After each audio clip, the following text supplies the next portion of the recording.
Come groom a dog with me. I haven't been putting a lot of content out lately because I'm about as run ragged as this dog's coat is. So while I wait to pick my kids up from school, we're going to talk about how to skim in this dog's coat with a 7-blade.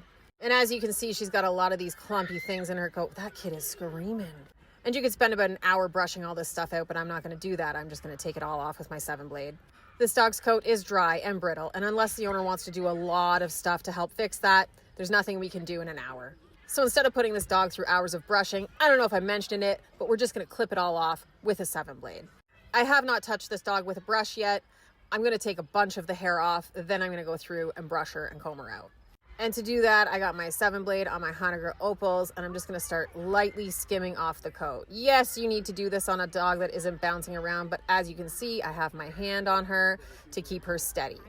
And if she starts to move, I'm just going to adjust to it. This owner likes a very tight outline trim, and unless it's a Friday night, I don't like to scissor a whole lot. I'm going to readjust the camera angle so you can see exactly how much hair I'm taking off and play some relaxing music because I'm getting sick of hearing my own voice.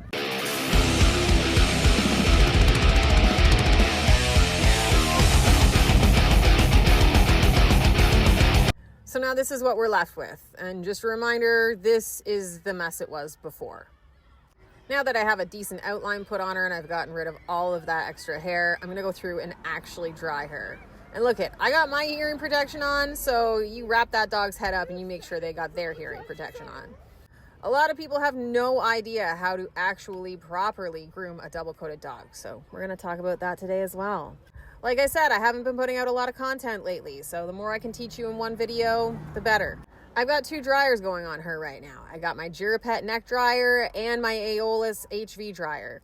If your double-coated dogs are not completely bone dry, you are not going to be able to do a proper de-shed on them. You also run the risk of them developing hot spots and other skin issues if you're sending them home damp.